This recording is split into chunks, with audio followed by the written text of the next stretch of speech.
আমার গর্ভবতী বউটা একটু ঘুমিয়েছে আর এক্ষুনি এমন বৃষ্টি শুরু হলো।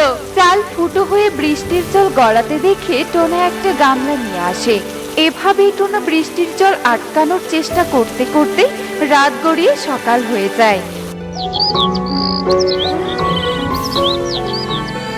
টোনা, এ কি অবস্থা?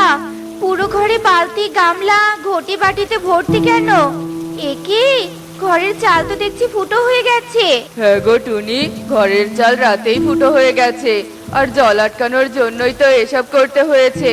তবে এখন আর চিন্তা নেই, সকাল হয়ে গেছে আর তোমার ঘুমও ভেঙে গেছে। এবার তোমাকে নিয়ে নিরাপদ স্থানে যেতে পারলেই বাঁচি। নিরাপদ স্থান আর কোথায় বলো তো? এই ঝুম বৃষ্টির মধ্যে আমরা কোথায় যাব? সে না হয় পরে দেখা যাবে, এখন চলো টুনি, আগে এই ঘর থেকে বের হই। এখানে থাকলে যে শরীর ভিজতে আর বেশি সময় লাগবে না। চলো বউ, তোমাকে নিরাপদে কোথাও নিয়ে যেতে পারলেই বাঁচি। টোনা, এই টুনি, কোথায় যাচ্ছিস তোরা? আরে মিনু মাসি না? ঘটনা কি রে টোনা? তোরা এই বৃষ্টিতে